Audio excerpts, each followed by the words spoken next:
இன்னைக்கு ஸ்நாக்ஸுக்கு முட்டை மிட்டாய் தான் எடுத்துட்டு போயிருந்தேன். சாப்பிட்டு முடிச்சாச்சு. ஆனால் இப்போ வீடியோ எடிட் பண்ணும்போது அவ்வளோ டெம்ட் ஆகுது மக்களே. உங்களில் எத்தனை பேருக்கு முட்டை மிட்டாய் பிடிக்கும்னு கமெண்ட்டில் சொல்லுங்கள் மக்களே.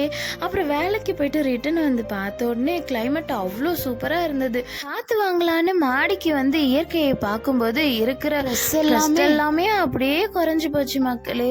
இயற்கை அப்படின்னா ஒன்றும் இல்லை, இயல்பாக இருக்கும் தோற்றப்பாடு அப்படின்றது தான் பொருள். இப்போ தோன்றி மறையும் பொருட்கள், அவற்றின் இயக்கம், அவை இயங்கும் இடம், இயங்கும் காலம், இது எல்லாத்தையும் வந்து இணைத்து தான் இயற்கை அப்படின்னு சொல்றோம். அன்னைக்கு கொய்யா மரத்துல காய் மட்டும்தான் வைக்குதுன்னு சொன்னேன் இல்லையா? இப்போ என்னடானா பூ அப்புறம் பிஞ்சு இது எல்லாமே விட்டு இருந்ததுங்க. ஆனா காலையில பார்க்கும்போது பழம் பழுத்து இருந்தது.